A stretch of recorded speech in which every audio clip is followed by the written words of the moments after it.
It's finally that time, Bears fans. You can almost feel it in the air, like the night of the NFL draft, when hope is high, predictions fly, and every pick could shape the future of a franchise.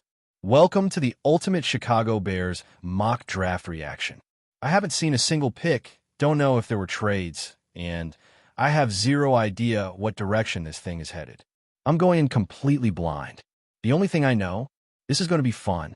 My producer sent over a full 7-round mock draft specifically for the Bears, and as we go through it together, I'll be reacting in real time, offering my take on each selection, and maybe, just maybe, we'll agree on what's best for this team. Or maybe we'll completely disagree. Either way, buckle up. This is going to be a wild ride. Before we dive into the picks, let's talk about how this mock draft came together. It was built with intention, fairness, and realism in mind. The goal wasn't to force players into unrealistic rounds or fabricate trades that would never happen. This was built on deep research, conversations with people who know the game, and a real attempt to mirror what the Bears could genuinely face on draft weekend. And if you followed mock drafts in the past, you know how tricky they can be. There are always curveballs, teams trading up or down, needs changing at the last minute. But this one aims to give us a grounded, educated guess at what Chicago might do with their picks. Speaking of picks, here's what we're working with. The Bears hold the 10th overall pick in the first round. In the second, they've got 2 selections, one of them being number 72. There's also a 3rd rounder, no pick in the 4th, a 5th rounder at 148, and 2 picks late in the 7th. That makes 7 picks total. We'll see if that number stays the same or changes if there are hypothetical trades involved. But as of now, that's the draft capital we got to play with. So let's jump right in. Now, the early picks always set the tone. In this mock draft, the first 3 selections for Chicago were a quarterback, a cornerback, and a linebacker. That trio, it makes sense. With just over a week until the draft, those are 3 premium positions. And if you hit on the right talent at each, it can totally change a roster dynamic. The quarterback, especially, is viewed as a potential franchise cornerstone, a true difference maker. Now, there's some flexibility in how those first 3 picks fall. The order could shift depending on who's available. Personally, I'd love to see the linebacker land alongside a dominant edge rusher to create a real problem for opposing quarterbacks. But in this scenario, it sounds like the mock leaned toward taking a top-tier cornerback, and I get it. If that's the guy on the board, and you believe he's a shutdown corner, you grab him. And just like that, you're seeing the outline of a defense that could be nasty. Let's talk about the 4th overall pick in the mock. There was talk that the team at that spot might go with the best player available strategy. And the rumors swirling around said there were 2 names they'd be happy with, if they're still on the board. But here's the twist. If neither is available, a certain offensive tackle out of a well-known university is getting a lot of internal attention. A guy who's been a 3-year starter, has versatility across the line, and can potentially play left tackle. His measurements have raised some eyebrows, shorter arms, concerns about reach. But if the team trusts his tape and believes in his ability to anchor that left side, it's not out of the question that he hears his name called early.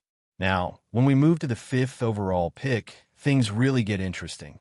The team in that spot has a new general manager, someone with a history of valuing trench warfare, offensive and defensive linemen. It wouldn't shock anyone if they went for a lineman again. And if they view that offensive tackle as a long-term solution, even if it means playing guard early on, it's a pick that makes total sense. Versatility matters. He can kick inside if needed, then slide back out once he's ready. Teams love guys who can wear multiple hats. So imagine him being taken at number 5, locking in another piece to protect a young quarterback. That puts a new team on the clock at number 6 with a tough decision. At 6, you're probably looking at one of 2 players, the guy who just slipped past the 5th pick or a top 3 prospect still hanging around. There's even been talk that if the player's still on the board, makes it past 5, someone might trade up to snag him. But if that doesn't happen, and he keeps slipping, there's a real possibility he could fall right into the Bears' lap at number 10. So let's say that happens. Say this do-it-all running back, who some believe is the best skill player in the draft, is still there at 10. Do you take him? I mean, let's be real. This guy's explosive, not just as a runner, but also as a receiver. Over 500 receiving yards, more than 13 yards per catch, 40-plus receptions, and 5 receiving touchdowns last season alone. He's not just a running back, he's a weapon. The only reason he didn't blow up even more last year is because he had to split a heavy workload in the backfield. But now, if he lands in Chicago, in an offense designed to spread the field and create space, watch out. He could be the final piece that turns this group into something dangerous. And what I love about this pick is how it fits with what the Bears have been building. They've got a new offensive coordinator. They've already made some key moves on the offensive line, and it feels like they're laying down fresh concrete for something special. Bringing in this kind of talent is like parking a brand new sports car in the driveway after remodeling the entire garage. You can keep that old beater with 200,000 miles on it, or you can hop in something that turns heads. This running back, he's a head turner. I mean, think about the balance this offense could have. A new quarterback to lead the charge, a star running back to take pressure off him, solid weapons in the passing game, and a line that's been reinforced from the inside out. That's how you build something sustainable. And this guy doesn't just run, he finishes runs. He gets through traffic, bounces off tacklers, and thrives in zone and gap schemes. He's already done more under center work in college than most backs entering the league, which makes his transition smoother. He understands timing, vision, and how to set up his blocks. And here's the thing. In today's NFL, having a guy who can do it all out of the backfield, it's a cheat code. That's why I've got him as my top choice if he's available at number 10. The draft board may fall differently, but if this scenario plays out, the Bears might not even hesitate. Now, hold up. Before we move into those second-round picks, I want to know, would you take this guy at 10? Drop your thoughts in the comments, and let's debate it out. Because if it were up to me, I'd be sprinting to the podium. All right, so we've locked in our first-round pick, and the Bears are already off to a strong start. But we're not done. Far from it. This draft has 7 rounds, and with 2 second-round picks in hand, Chicago is in a prime spot to keep building momentum. Let's get into what happens next. With the 39th overall pick, the Bears go defense, and it's a big one. Tyreek Williams out of Ohio State, a powerful defensive tackle, gets the call here. Now look, this wasn't a pick made lightly. There were a handful of directions the team could have gone, and it sounds like some trade calls were even made to possibly move around the board. But nothing came together that made sense, and so the Bears stuck at 39 and grabbed what they felt was the best run-stuffing defensive lineman in the class. Williams isn't flashy. He's not going to lead your team in sacks or rack up highlight reel plays in the backfield. But he's going to plant himself right in the middle of that line and make life miserable for opposing run games. He eats up gaps, anchors against double teams, and forces offenses to account for him every snap. That kind of presence might not get fans jumping out of their seats, but coaches and teammates, they love it. Because that's what allows your linebackers to fly around and make plays. That's what forces third and longs. That's what wins games in December.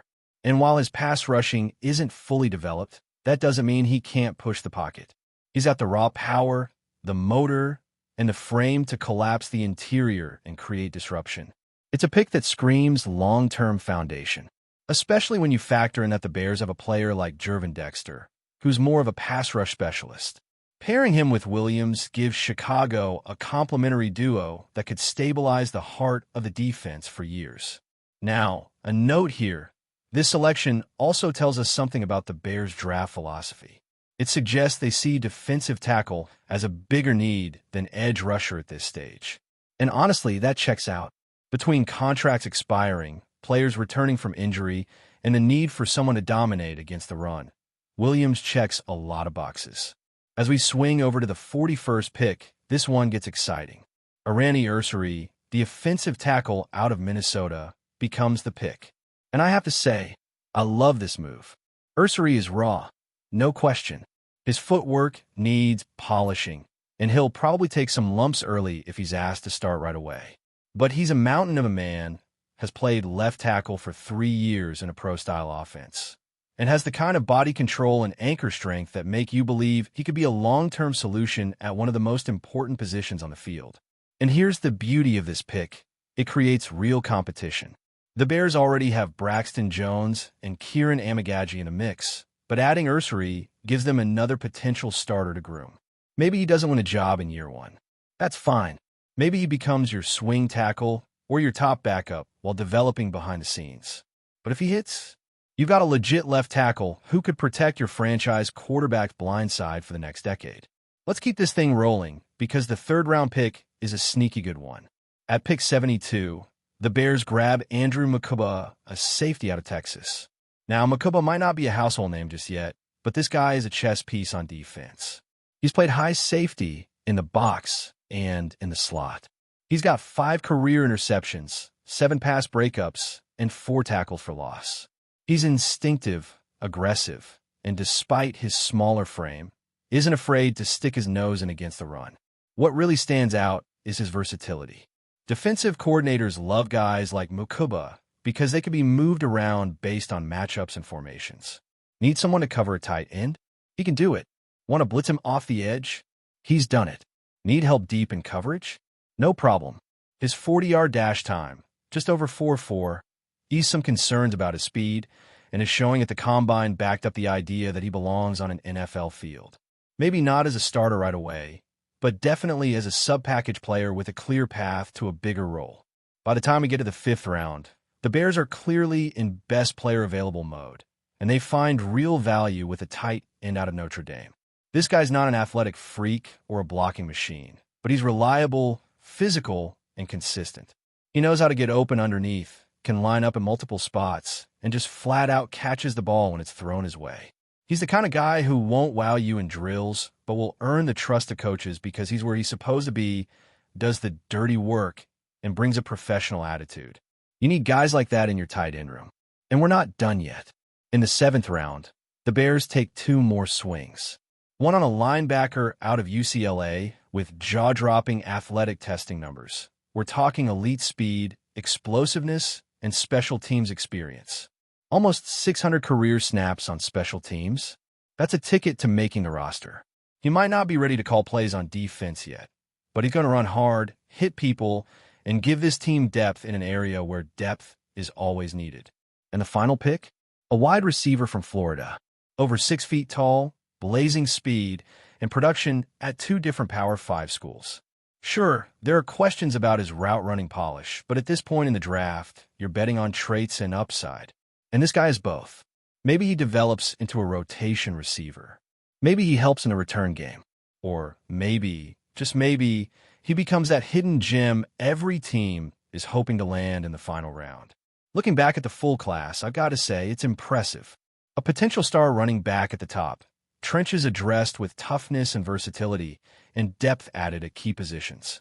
If things break the right way, this could be the class that sets the foundation for the next great Bears team. Before we continue, don't forget to subscribe to our channel and give this video a like. Your support helps us keep bringing you the latest updates on our Chicago Bears. And don't be shy. Drop your thoughts on the news in the comments below. The Chicago Bears are known for their meticulous approach to building a powerhouse offensive line, and their latest move has left many wondering. Are they making a play for Michael Onwenu? The New England Patriots' versatile guard, who has been a cornerstone of their offensive line since entering the league, has caught the eye of Chicago's front office. After signing a lucrative 3-year, $57 million contract extension with the Patriots in March 2024, Onwenu's future may still lie elsewhere, with the Bears positioned as one of the most prominent suitors. Onwenu's journey in the NFL has been anything but ordinary. Drafted in the 6th round of the 2020 NFL Draft out of Michigan, the 6 feet 3 inches, 350-pound lineman quickly proved that he was far more than just a late-round pick. His ability to dominate at right guard, paired with his unexpected flexibility as a right tackle when needed, has made him a reliable and durable asset for the Patriots. But as injuries have forced him to adapt, Onwenu's value only continues to rise. For the Bears, the offensive line has been a major point of emphasis in recent seasons. With quarterback Justin Fields at the helm, the team has seen flashes of potential, but inconsistency up front has been a constant hurdle. Onwenu could be the key to stabilizing the interior of Chicago's line, bringing experience, leadership, and, most importantly, the type of versatility the Bears have desperately sought. With the potential to solidify the right side of their offensive line He could also create opportunities for younger players to thrive, ensuring long-term stability for the Bears' offensive unit. Despite the hefty price tag that comes with Onwenu's contract extension, the Bears appear to be undeterred. A deal for the lineman would not only be a statement move, but could also signal a shift in Chicago's approach to free agency. By pursuing a proven starter at a crucial position, the Bears would be demonstrating a commitment to protecting Fields and enhancing their offensive game plan. It would be a bold step toward making the Bears competitive in the NFC North, a division that has become increasingly challenging in recent years. As the Bears continue to search for the missing pieces to elevate their roster, Onwenu's name is likely to remain at the top of their list. While the Patriots are no doubt eager to keep him in New England, the allure of a fresh start in Chicago, along with the potential for a hefty payday, could be too tempting to resist. The question remains, will the Chicago Bears strike while the iron is hot, or will Onwenu's future be written in the New England playbook for years to come? That's it for this update. If you enjoyed the video and want to stay updated with exclusive news about our Chicago Bears, be sure to subscribe to our channel and hit that like button. We can't wait to hear your thoughts in the comments. See you in the next video.